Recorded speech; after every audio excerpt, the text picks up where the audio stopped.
Hola, bienvenido.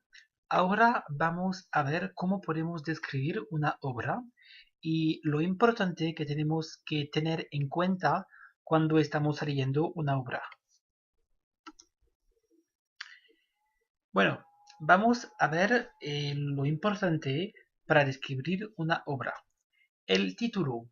El título es fundamental porque nos anuncia lo que va a pasar, el tema, lo importante en la obra. Por ejemplo, tenemos que tener en cuenta si hay ironía, si hay un cómico, un contraste en el título. Para seguir tenemos que tener en cuenta el autor, porque es importante saber el tema del autor que ha escrito en esta obra. También con el autor podemos saber la época, la sociedad, lo que pasó, las fechas importantes, los regímenes, etc. También para seguir explicando, tenemos que tener en cuenta el periodo, es decir, la sociedad, el sistema político, el sistema social, los personajes importantes en el país donde se escribió esta obra.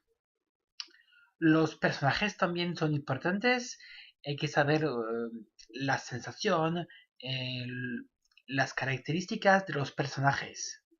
La época también, como lo hemos dicho, la época va a decirnos lo que pasó, el hilo conductor de la obra.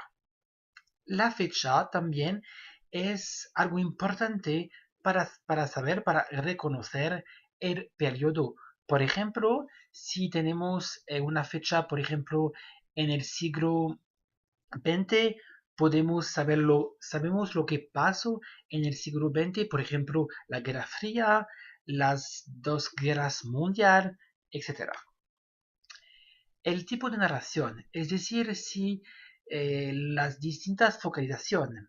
Por ejemplo, si tenemos una narración omnisciente, el autor, sí, el autor lo sabe todo, lo sabemos todo a propósito de la obra. Una narración interna, es decir, que el personaje principal nos muestra lo que piensa, nos muestra lo que está viendo. O una narración o una focalización externa, es decir, que se usa, por ejemplo, eh, el, por ejemplo, vamos a decir, él está haciendo esta cosa, ella está hablando, ella o ellos están pensando en hacer tal cosa. Pues es importante tener en cuenta la narración si es una focalización cero, una focalización interna o una focalización externa. Y el tema, bueno, sí, pero el tema va a desarrollarse durante, durante la obra, es decir, durante lo que vamos a ver, durante lo que vamos a leer. Con todo eso, podemos hacer un resumen teniendo en cuenta el título, el autor, el periodo, los personajes principales, la época, con la fecha, el tipo de narración y el tema. Bueno, con todo eso, ustedes son capaces de hacer un resumen para decir lo que pasa y para también explicar el tema de la obra. Porque siempre tenemos que explicar lo que pasó y también relacionar con el título. Porque, por ejemplo, si tenemos una obra, por ejemplo, de Carmen Laforet, que se titula Nada, cuando vamos a leer el título Nada, bueno, no sabemos lo que va a pasar porque no nos indica nada a propósito de la obra.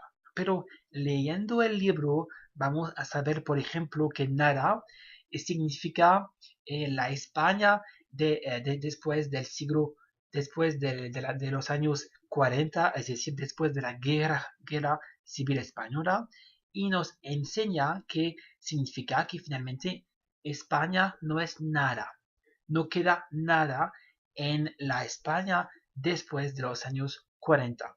Bueno, entonces nos damos cuenta de que es importante leer todos los elementos en la obra para saber lo que finalmente el autor quería mostrar, quería enseñarnos.